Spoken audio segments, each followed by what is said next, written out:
O sol escaldante do sertão sergipano queimava a terra rachada, como se o céu também tivesse sede. No meio daquele chão árido, uma menina de olhos grandes e assustados carregava um balde de água na cabeça, os pés descalços marcados pelas pedras e espinhos. Seu nome era Rosalina do Carmo, mas ninguém a chamava pelo nome. Era só menina, Lininha, ou, quando muito, filha da Maria. A pobreza tinha-lhe roubado até a identidade.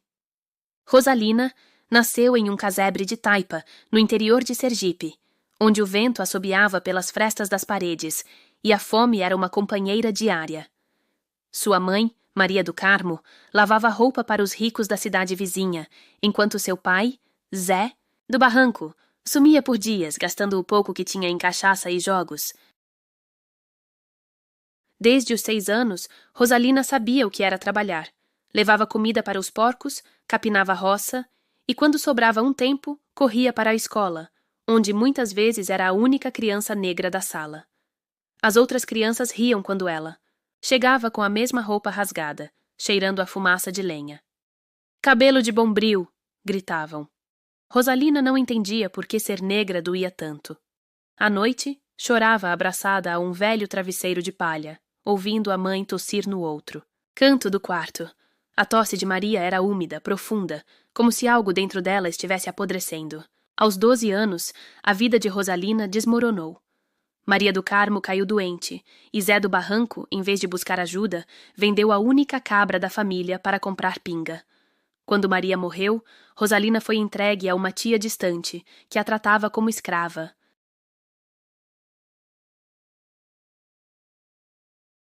Aos 15, fugiu para a cidade, onde arrumou trabalho como doméstica na casa de um comerciante. Foi ali que conheceu Raimundo. Ele era um caminhoneiro sorridente, de mãos calejadas e promessas doces. "Eu vou te cuidar, Rosalina. Você nunca mais vai passar fome." Ela acreditou. Casaram-se num cartório empoeirado, e por um breve momento, Rosalina pensou que a vida, enfim, sorria para ela. Mas o sorriso de Raimundo escondia um vício. O dinheiro sumia nos bares, as contas se acumulavam e as promessas viraram gritos. Até que, numa noite de chuva, ele chegou em casa com um homem de terno branco e olhos frios. "Esse aqui é seu Eurico. Ele vai te levar para trabalhar num sítio. Vai ser melhor pra gente." Rosalina não entendeu, mas o medo a paralisou. Quando Eurico puxou seu braço, ela olhou para Raimundo, esperando um protesto, um sinal de arrependimento. Ele apenas virou o rosto e pegou o maço de dinheiro que o agiota lhe estendia. Naquela noite, dentro de uma caminhonete suja, Rosalina do Carmo percebeu que tinha sido vendida. A caminhonete sacolejou por estradas de terra até sumir na escuridão. Rosalina apertou as mãos no colo, os dedos trêmulos enquanto via as luzes da cidade desaparecerem atrás dela. O ar cheirava a poeira e medo. Quando o veículo parou, diante de um portão de ferro enferrujado, seu coração gelou. "A partir de hoje, você trabalha para mim", disse Eurico, abrindo a porta com um sorriso que não chegava aos olhos. "E não adianta chorar. Ninguém vem buscar lixo abandonado." O sítio era enorme, cercado por plantações de cana e pastos secos. A casa principal, de tijolos vermelhos, tinha janelas altas e grades. Rosalina foi levada para um quarto nos fundos, onde uma cama de madeira sem colchão e um balde de água suja eram seus únicos pertences. "Amanhã você começa", Eurico anunciou antes de trancar a porta. O primeiro dia foi um suplício. Acordada antes do sol, Rosalina foi posta para lavar roupa no tanque de cimento, esfregando até as mãos sangrarem. Depois, capinou lavouras sob o sol de 40 graus, sem chapéu, sem água, sem descanso. Se parasse, por um segundo, o capataz do sítio aparecia com um chicote de boi. "Tá achando que é princesa, negra? Trabalha!" À noite, quando o cansaço quase a derrubava, Eurico a chamava. "Você sabe o que tem que fazer." Ela sabia. Subia as escadas com pernas de chumbo, entrava no quarto dele e fechava os olhos, tentando desaparecer dentro da própria pele. Se demorasse, ficava sem comer. Se chorasse, apanhava. Se resistisse, melhor nem pensar. Os meses viraram anos. Rosalina virou uma sombra, um corpo que trabalhava de sol a sol e se deixava usar no escuro. Sua única companhia era uma cadela magra, chamada Preta, que às vezes roubava um pedaço de pão para ela.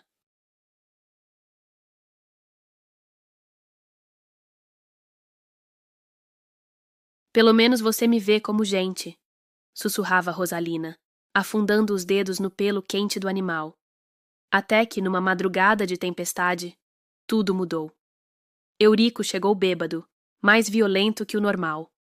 Rosalina, enfraquecida por dias sem comer direito, não conseguiu reagir quando ele a jogou contra a parede.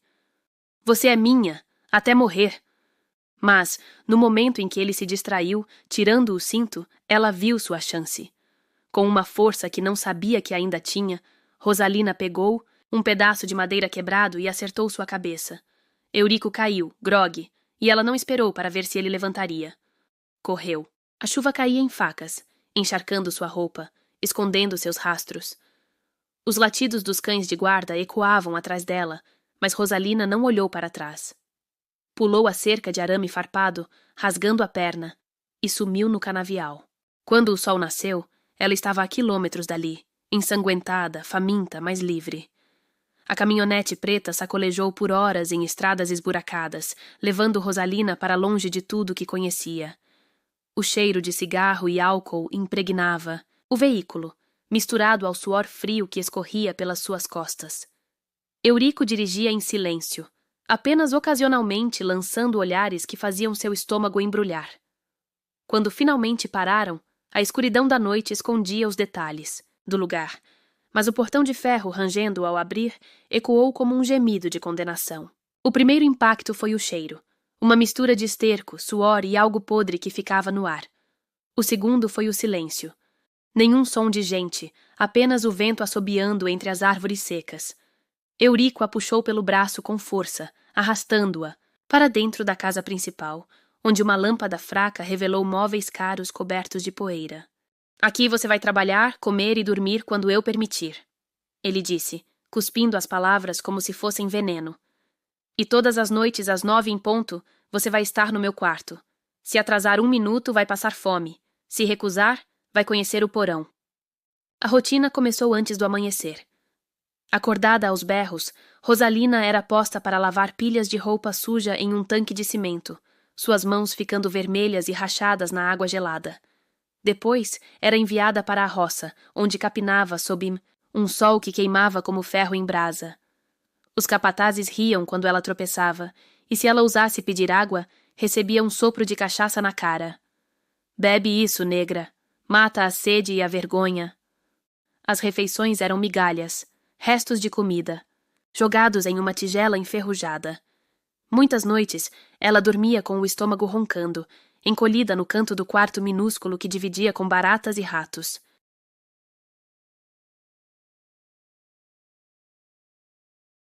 Mas nada se comparava ao terror das 9 horas. O sino tocava, e seu corpo tremia involuntariamente. Subir aquelas escadas era como caminhar para o cadafalso. Eurico nunca pedia, nunca perguntava.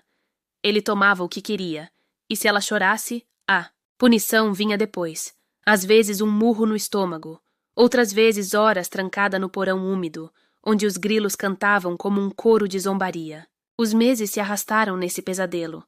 Rosalina se tornou uma sombra de si mesma, seus olhos perdendo o brilho, seu corpo definhando. A única coisa que a mantinha sã era a cadela preta, uma vira-lata magricela que apareceu uma noite e nunca mais foi embora. O animal roubava pedaços de pão para ela e lateva quando os capatazes se aproximavam. Foi Preta quem a alertou na noite em que Eurico chegou mais bêbado que o normal, seus olhos injetados de ódio.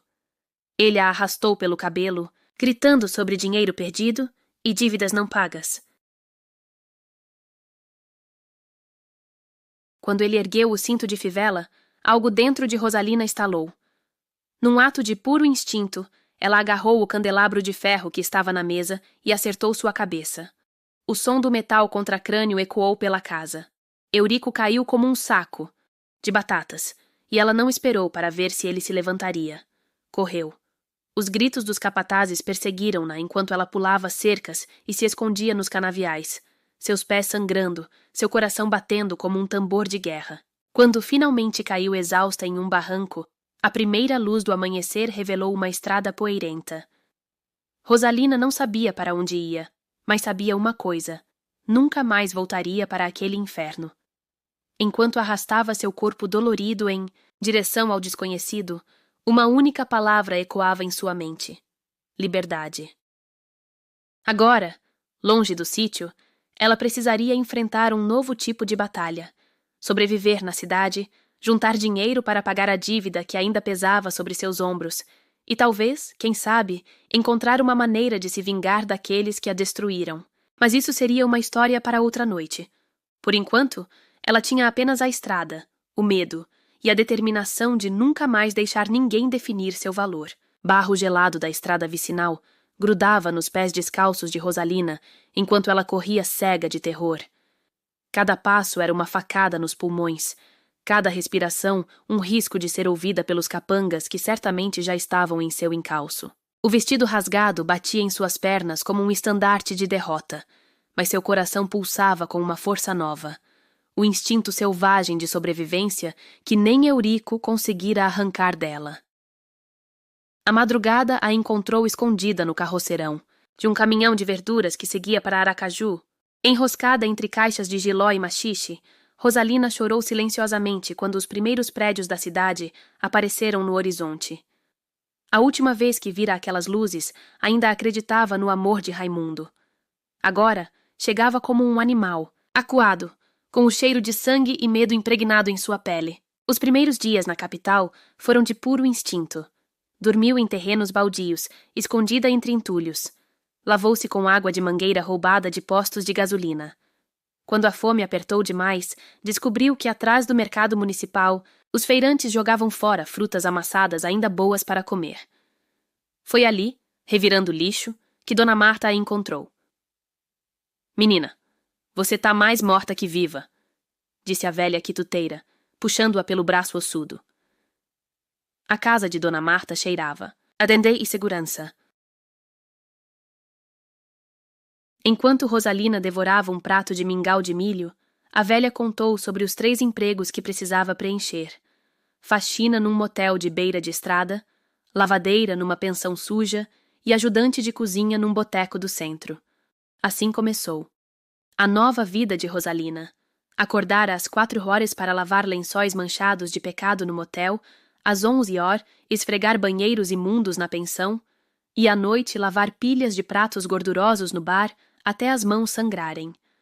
Trabalhava 20 horas por dia.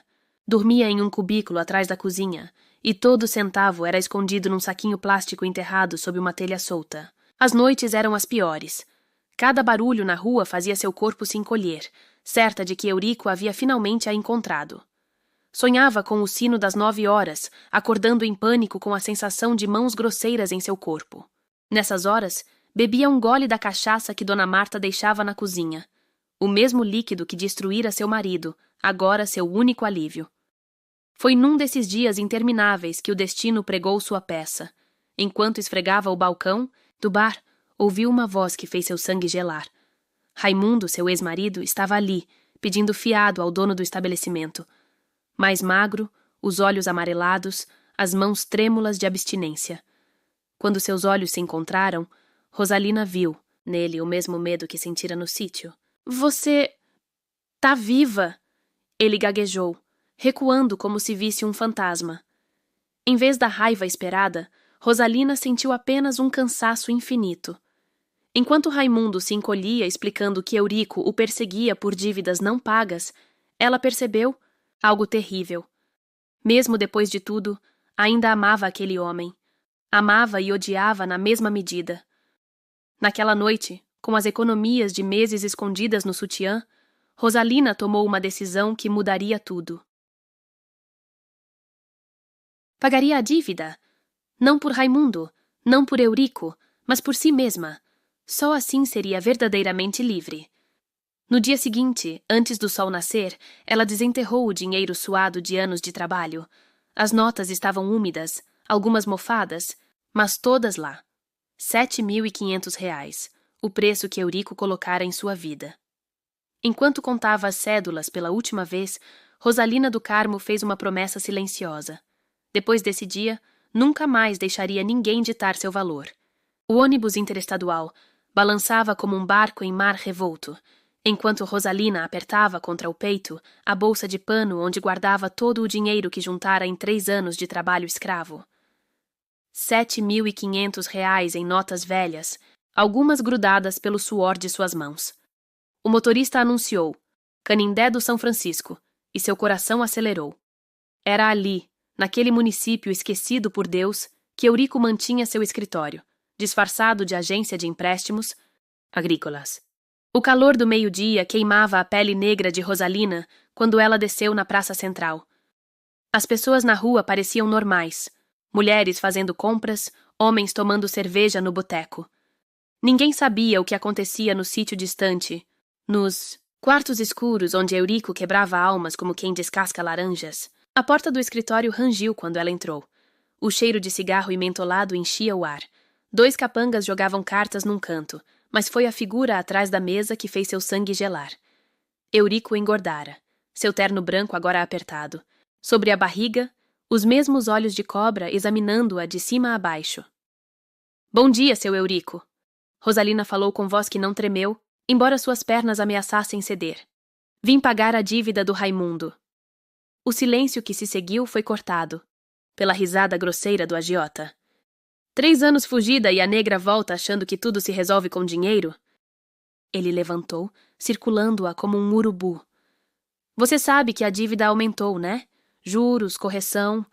E tem o pequeno detalhe de você ter me dado uma pancada na cabeça. Rosalina sentiu o suor escorrer pelas costas, mas não baixou os olhos. Trouxe 7.500, é o valor original mais 20%. Sua mão direita ficou próxima da tesoura de poda que escondera no cós da saia. Eurico parou de rir. Pegou a bolsa, contou o dinheiro com dedos ágeis, depois jogou as notas sobre a mesa. Tá bom, dívida quitada. Seus olhos escuros brilharam maliciosamente. Mas você realmente acha que vai embora assim? Que eu esqueci? O que você fez? Foi quando a porta do escritório se abriu violentamente. 2 homens fardados entraram, as insígnias da Polícia Civil reluzindo sob a luz fluorescente. Eurico Batista, você está preso por sequestro, trabalho análogo a escravidão e violação sexual, anunciou o mais velho, enquanto o outro revistava os capangas.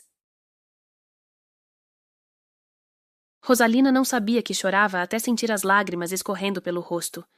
Eurico gritou, jurou vingança, mas as algemas já rangiam em seus pulsos grossos. O policial mais velho se aproximou dela. Dona Rosalina, a denúncia anônima foi sua? Precisamos do seu depoimento. Ela apenas assentiu, olhando pela janela enquanto Eurico era empurrado para a viatura. O sol da tarde agora parecia mais brilhante, o ar mais leve.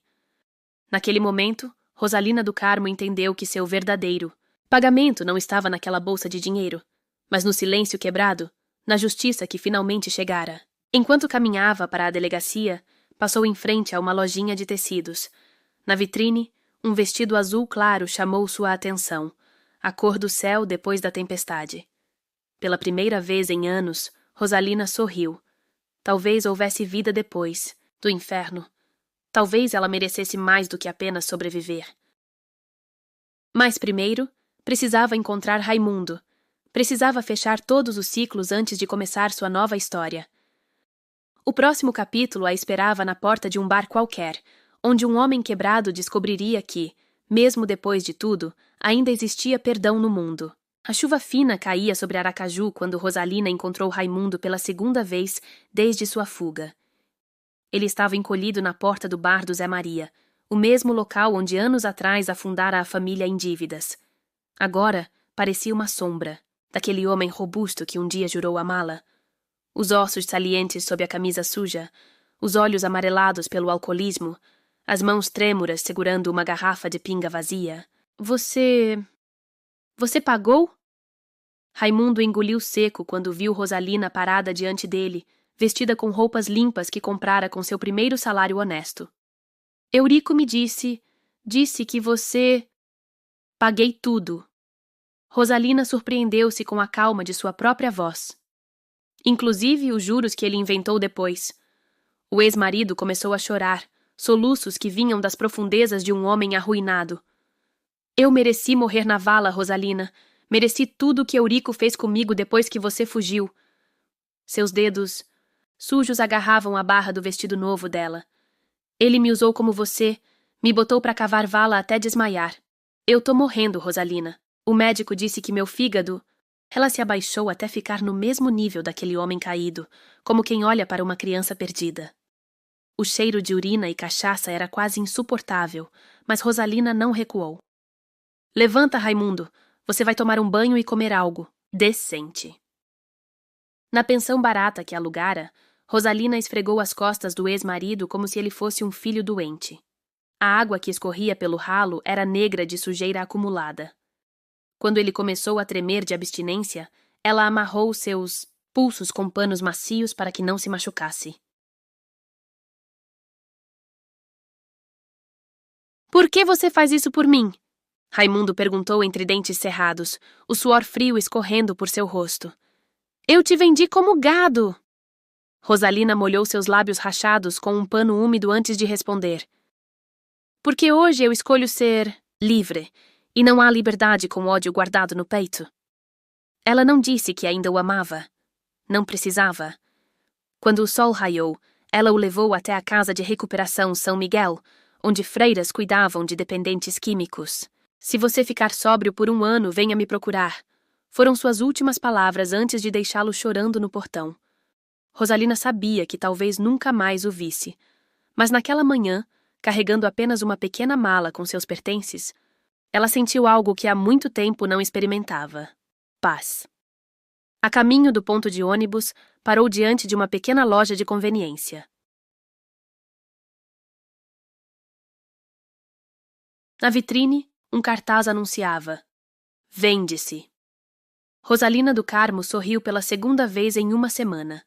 Talvez sua nova vida pudesse começar ali, naquele cantinho esquecido da cidade, onde ninguém sabia seu passado, onde ela poderia ser apenas Rosalina, dona de seu próprio destino.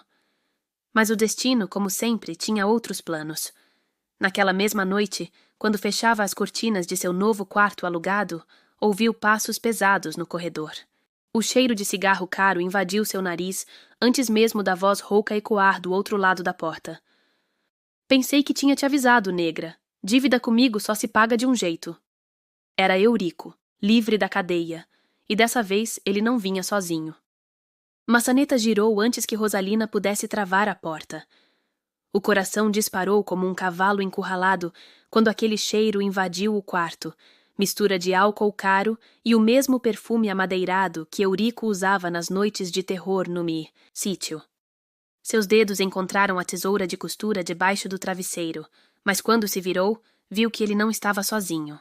2 capangas bloqueavam a saída, enquanto Eurico, com o rosto marcado por cicatrizes recentes, presentes da cadeia, ela imaginou, esfregava uma faca de caça contra a perna da calça.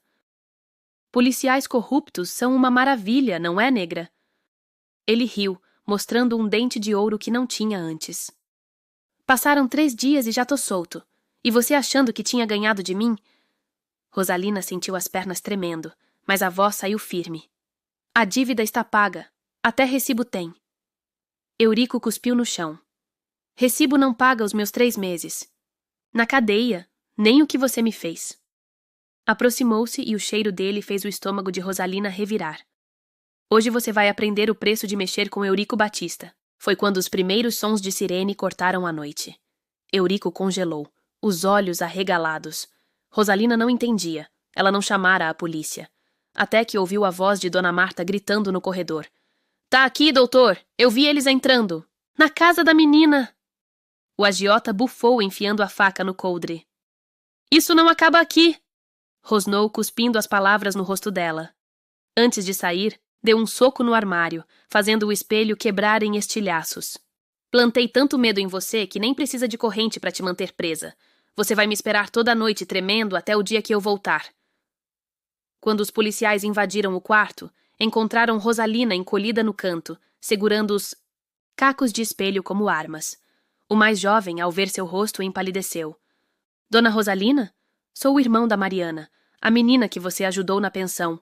Quando a senhora não apareceu no trabalho, eu sabia que tinha coisa errada.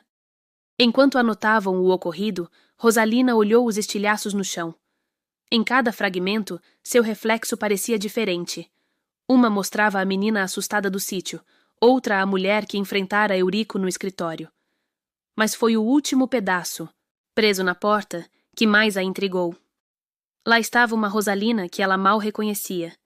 Alguém que, mesmo aterrorizada, ainda conseguia ficar de pé. No dia seguinte, com a ajuda dos policiais, que contra todas as expectativas pareciam honestos, Rosalina foi até o fórum mover uma ação contra Eurico. Foi lá que ouviu o boato. O agiota estava devendo para facções mais poderosas. Tá marcado, sussurrou o escrivão. Na cadeia ele fez inimigos piores que você. Rosalina não comemorou a notícia. Em vez disso, foi direto para a lojinha de conveniência com o cartaz Vende-se. Dessa vez, entrou. O velho dono, um sírio de olhos cansados, aceitou sua proposta na hora. Pagamento à vista, em notas, que ainda cheiravam a suor e lágrimas. Quando as chaves ficaram em suas mãos, Rosalina sentou no balcão vazio e chorou como nunca. Não de medo, não de dor, mas porque, pela primeira vez na vida, ela tinha algo que Eurico nunca poderia tomar. Um lugar que era só seu. Naquela noite trancou todas as portas, acendeu todas as luzes e dormiu no chão da loja, abraçada a um pacote de arroz como se fosse um travesseiro de ouro. Sonhou com prateleiras cheias e café fresco. Sonhou que Raimundo, sóbrio, entrava para comprar pão. Sonhou até com Eurico, mas dessa vez, quando ele aparecia na porta, Rosalina simplesmente virava a placa para fechado e continuava contando seu dinheiro. Era só um sonho. Por enquanto. Mas pela manhã, ao abrir as cortinas e deixar o sol entrar, Rosalina do Carmo fez uma promessa em voz alta. Nunca mais vou ter dono. E assim começou o dia de sua verdadeira liberdade. O sol da manhã entrou, como um convidado tímido pela janela empoeirada da lojinha, iluminando os pacotes de arroz e feijão que Rosalina arrumara em prateleiras improvisadas durante a madrugada. Seus dedos ainda formigavam do esforço de esfregar cada centímetro daquele lugar que agora era seu.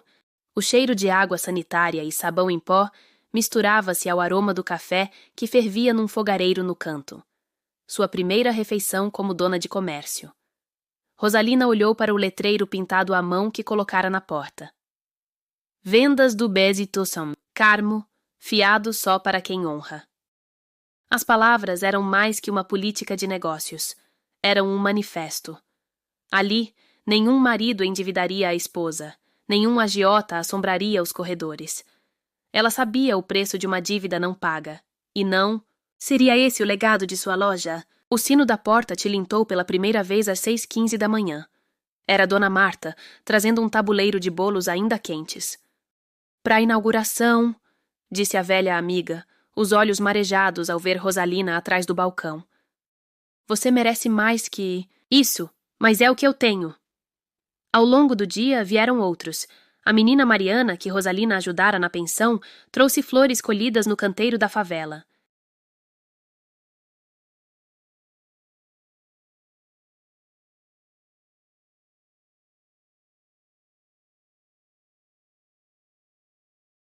O irmão policial apareceu em folga, comprou um refrigerante e deixou o troco como contribuição. Até o Sírio, antigo dono, voltou para ensinar a mexer na velha balança de ferro. Mas foi no fim da tarde que a visita mais inesperada chegou. Rosalina ouviu antes de ver, aquele arrastar de pés que reconheceria em qualquer lugar. Raimundo estava na porta, limpo, barbeado, as mãos sem tremores segurando um embrulho. Um mês sóbrio, ele disse, mostrando o crachá da casa de recuperação. Não vim pedir nada, só ver seu lugar. Ela lhe ofereceu um café. Sentaram no fundo da loja, entre sacos de farinha, enquanto ele abria o embrulho, uma placa de madeira queimada com os dizeres: quem deve tem pressa, quem paga tem tempo. Fiz na oficina de marcenaria, explicou, os olhos baixos. Se não quiser pendurar, eu entendo. Rosalina pendurou na parede atrás do caixa. Quando fechou a loja naquela noite, pela primeira vez em anos, ela não verificou trancas nem escondeu facas sob o travesseiro. Sentou no chão de cimento, encostada na porta, e deixou o cansaço lavar seu corpo como uma onda. Fora ali, naquele mesmo bairro, que Eurico a encontrara antes. Mas algo era diferente agora. A loja não era só um teto, era território marcado, e toda a cidade sabia. A Vendas do Carmo tinha dona. Na madrugada, quando o primeiro canto de galo ecoou nas ruas vazias, Rosalina sonhou novamente. Desta vez, não havia sítios nem agiotas, apenas uma fila de mulheres, lavadeiras, domésticas, agricultoras, esperando na porta de sua loja. Cada uma com uma moeda na mão. Cada uma recebendo não só comida, mas um pedaço de papel onde Rosalina ensinava em letras grandes como calcular juros. Ao amanhecer, acordou com uma ideia clara. Seu negócio venderia mais que mercadorias. Venderia liberdade? E para quem não pudesse pagar, ela mesma ensinaria o caminho, como derrubar agiotas sem violência, como escapar de dívidas que cheiram à escravidão. O sol nascia quando Rosalina pegou um pedaço de carvão e escreveu no mural de anúncios: Aulas de contas e liberdade, domingo após o almoço. Era pouco. Era tudo. Era o começo. Enquanto abria as portas para mais um dia, uma bicicleta parou em frente à loja. Era o carteiro, trazendo um envelope do fórum. Dentro, uma notificação. Eurico Batista fora encontrado morto na prisão, esfaqueado durante uma rebelião. Rosalina dobrou o papel com mãos firmes, guardou-o sob o balcão e atendeu seu primeiro cliente do dia. Bom dia, seu Aristides. O fubá chegou novo. Vou lhe mostrar. A vida, sua vida verdadeira, finalmente começara. O vento quente do sertão entrava pela porta aberta da Vendas do Carmo, agitando os papéis onde Rosalina anotava as dívidas dos clientes, ou melhor, os empréstimos sem juros que fazia para mães solteiras e trabalhadores rurais. 2 anos haviam se passado desde aquela noite terrível em que Eurico invadira sua casa. 2 anos desde que o silêncio tomou o lugar dos pesadelos. A notícia da morte do agiota não trouxe alívio imediato, mas sim um vazio estranho. Rosalina esperara sentir algo mais, alegria, raiva, talvez até pena. Em vez disso, sentiu apenas o peso de um capítulo fechado. O mesmo peso que sentira ao enterrar sua mãe anos atrás. Era como se com a morte de Eurico, parte de sua própria história tivesse que ser reescrita. Foi então que Maria Eduarda apareceu. A menina de 14 anos chegou em uma tarde de sexta-feira, os olhos arregalados, de medo, as costas arqueadas sob o peso de uma mochila velha.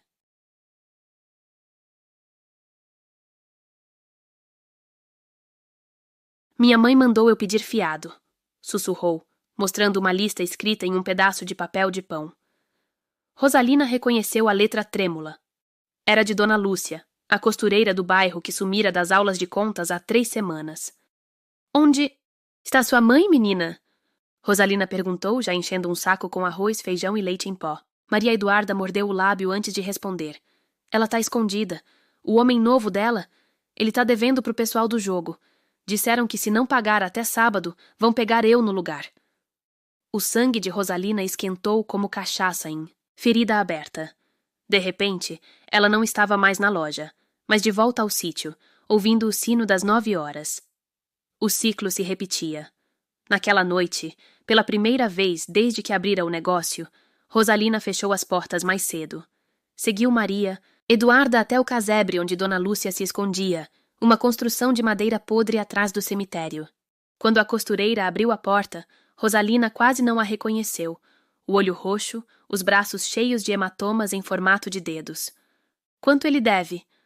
Rosalina perguntou, direto ao ponto. Dona Lúcia chorou. 2.000, mas já virou 5 com os juros. Rosalina, eu não tenho. Eu tenho. E foi assim que, no sábado seguinte, Rosalina do Carmo encontrou-se diante do bar do Tição, onde os novos agiotas da cidade faziam seus negócios. Desta vez, porém, ela não estava sozinha. Atrás dela, 20 mulheres, todas alunas de suas aulas de contas, formavam uma muralha silenciosa. Algumas seguravam crianças no colo. Outras, como Dona Marta, empunhava os pedaços de pau. O líder dos agiotas, um jovem de boné e correntes de ouro, riu quando viu a cena. Tá achando que é quem, vó? Santa de igreja? Rosalina não sorriu. Abriu a bolsa e tirou 2.000 reais em notas limpas. A dívida é essa aqui, o valor real, sem juros. O silêncio que se seguiu foi quebrado pelo tilintar das correntes de ouro quando o jovem se inclinou para a frente. E quem vai me pagar pelo meu tempo perdido, hein? Foi então que Rosalina fez algo inesperado.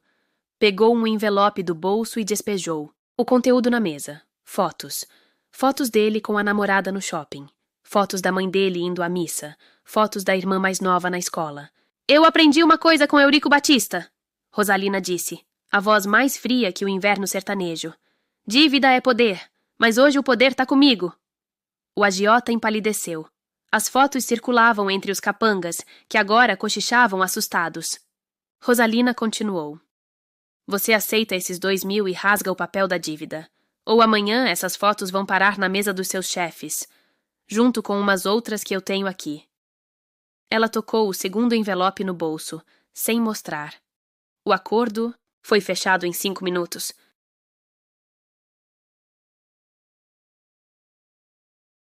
Na volta para casa, com o recibo da dívida queimado e as fotos devolvidas, Dona Lúcia chorou no ombro de Rosalina. Por que você fez isso por mim? Rosalina olhou para as mulheres que a seguiam, lavadeiras, diaristas, mães solteiras, todas com histórias parecidas com a dela. Porque ninguém mais vai passar pelo que eu passei. Ela respondeu, apertando a mão de Maria Eduarda. Enquanto eu tiver voz e um teto, essa cidade vai aprender que mulher não é moeda de troca. Na semana seguinte, um cartaz novo apareceu, na porta da Vendas do Carmo. Clube das Mulheres Sem Dívidas, reuniões às quintas. E embaixo, em letras menores, traga suas contas. Nós lemos juntas. O legado de Rosalina do Carmo, afinal, não seria escrito em recibos de dívidas pagas, mas nas histórias das mulheres que ela ensinaria a nunca mais precisarem pedir fiado. 5 anos se passaram desde que Rosalina do Carmo comprara a lojinha de conveniência. O mesmo sol que um dia a queimara nos canaviais, agora aquecia o telhado novo da Casa do Carmo, um sobrado azul que abrigava no andar de cima a sede da Mainandissá, Associação de Mulheres Livres de Canindé do São Francisco. Na parede da entrada, uma placa de madeira queimada ainda exibia o ditado que Raimundo fizera anos atrás. Quem deve tem pressa, quem paga tem tempo.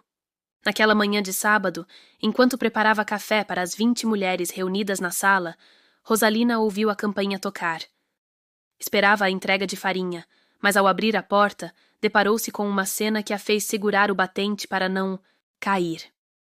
Raimundo, agora com cabelos grisalhos e um terno simples mas limpo, segurava pelas mãos 2 crianças, um menino de uns 5 anos e uma menina menor, com tranças apertadas e olhos curiosos. Atrás deles, uma mulher jovem acenava. Tímida. Trouxe meus filhos conhecer você, ele disse, a voz mais firme do que Rosalina lembrava. Esse é João, o caçula, e essa aqui, chamei de Rosália, em sua homenagem. O chão pareceu balançar sob seus pés. Rosalina olhou para a menina, seus próprios olhos, sua boca, até a covinha no queixo, e compreendeu o que Raimundo não dizia. A criança era sangue do seu sangue, concebida naquela última noite antes da venda ao agiota. O silêncio que se seguiu foi quebrado pela voz aguda de Rosália. Papai disse que você ensina as mulheres a serem bravas. Eu posso aprender também? Algo quente e pesado desceu pela garganta de Rosalina. Ela se ajoelhou até ficar na altura da menina, as mãos trêmulas tirando do bolso uma pequena calculadora rosa, a mesma que usava nas aulas de alfabetização financeira. Toma, minha flor, sua primeira ferramenta de guerra. Enquanto Raimundo e a esposa entravam para o café, Rosalina ficou na varanda, observando as crianças correrem no quintal onde plantara jabuticabeiras. A vida insistia em virar páginas que ela julgara coladas pelo sofrimento. Foi então que viu a carta no chão, enviada pelo tribunal com o selo oficial. Dentro, a decisão final. O sítio de Eurico, abandonado após sua morte, seria leiloado para pagar indenizações às vítimas. E lá, em letras garrafais, seu nome na lista. Decredores. Naquela noite, reunida com as mulheres da associação, Rosalina propôs o impossível. Vamos comprar o sítio. O espanto varreu a sala. Lá onde você... Uma das jovens gaguejou. Rosalina acariciou a calculadora que presenteara. A pequena Rosália horas antes. Exatamente. Vamos derrubar cada parede daquela casa grande. Plantar mandioca onde havia dor. Fazer da senzala uma escola. Seus olhos encontraram os de cada mulher presente. O mal só vence quando a gente abandona o campo de batalha. Eu não vou abandonar. Não de novo. Quando a votação foi feita, apenas 2 mãos não se levantaram. Dona Marta, que temia fantasmas do passado, e uma jovem chamada Adriana, cujo irmão ainda trabalhava para os novos agiotas da região. Rosalina sorriu para ambas. Não precisam ir, mas guardem nossas... cadeiras! Quando tiverem prontoas, estarão aqui. Na semana seguinte, uma caravana de 12 mulheres partiu rumo ao sítio que um dia fora o inferno de Rosalina. Ao chegarem, encontraram não apenas a casa em ruínas, mas 7 famílias de sem-terra acampadas nos canaviais secos, todos fugindo, de dívidas com os novos Euricos da vida. Foi uma menina de 9 anos, filha de um dos lavradores, quem deu a ideia. Posso brincar de escolinha com as crianças enquanto vocês trabalham? Rosalina olhou para os pequenos rostos sujos de poeira, tão parecidos com o que ela vira no espelho há décadas, e sentiu o círculo se fechar. Pode sim, minha rainha, e vamos construir uma escolinha de verdade aqui. Virou-se para o grupo. Muda o plano, mulheres. Antes das hortas, antes da reforma, construímos a escola. Enquanto o sol se punha sobre os canaviais, agora dourados pela luz do entardecer em vez de queimados pelo ódio, Rosalina do Carmo fez algo que jamais imaginara possível. Cantou. Uma modinha antiga que sua mãe lhe ensinara na infância. Uma canção sobre pássaros livres e campos férteis. E uma por uma, as mulheres se juntaram a ela.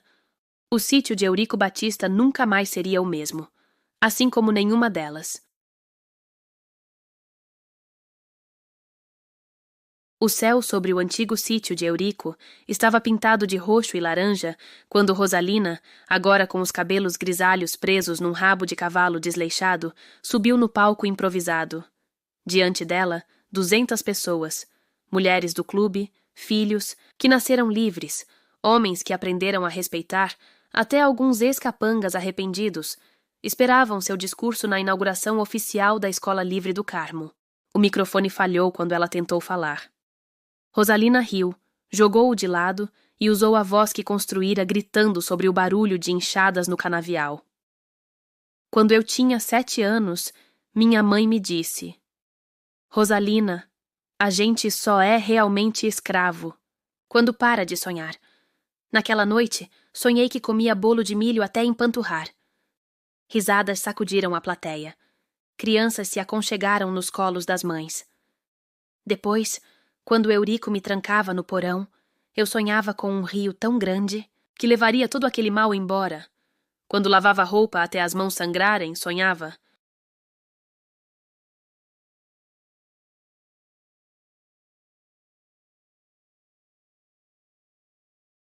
Ela fez uma pausa, olhando para a plateia. Rosália, agora com 12 anos, sentava na primeira fila segurando a calculadora rosa já desgastada. Ao seu lado, Raimundo, sóbrio há 8 anos, apertava a mão da esposa. Hoje, olho para essa escola construída onde antes havia dor e entendo. Os sonhos são sementes. Plantei ódio, nasceu força. Plantei medo, nasceu coragem. Plantei solidão. Foi interrompida por gritos na estrada. Uma van branca avançava poeirenta e por um instante o velho terror voltou a queimar seu estômago. Até que reconheceu Dona Marta acenando freneticamente pela janela. Desculpem o atraso! A velha lamiga gritou enquanto descia com dificuldade, segurando uma caixa de madeira. Mas trago a última peça. Ao abrir a caixa, revelou um sino de bronze. igual ao que Eurico tocava para chamá-la ao quarto. O silêncio foi tão profundo que se ouviu o vento nos canaviais.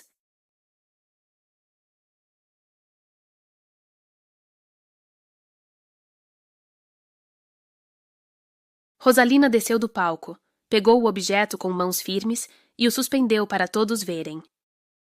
Esse sino agora vai chamar nossas crianças para a aula, para aprender matemática que não vira dívida, português que não vira mentira, história que não se repete. Com um gesto teatral, pendurou-o na entrada da escola. E toda vez que tocar, vai lembrar que ninguém tem o direito de mandar em sonho alheio. Quando o badalar ecoou pela primeira vez, não foi Rosalina quem puxou a corda, mas Maria Eduarda, a menina que um dia chegara assustada em sua loja. Agora, com 20 anos e cursando direito, ela sorria enquanto as crianças corriam para dentro, da escola recém-construída. Rosalina ficou para trás observando. Seus olhos percorreram cada detalhe. As paredes pintadas com flores pelas mulheres, os livros doados pelo irmão policial, até o jardim onde o velho tanque de lavar roupa fora, transformado em canteiro de ervas medicinais.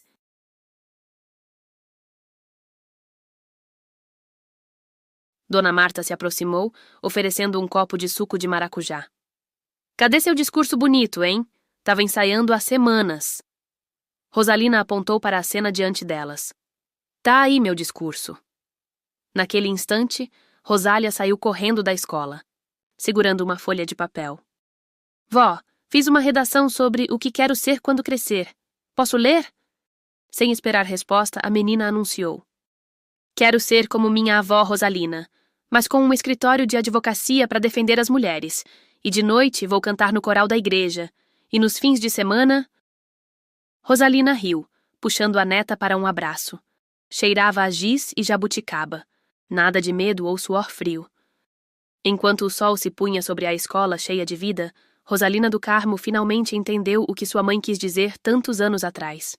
Liberdade não era um lugar, era um eco, e ecoava.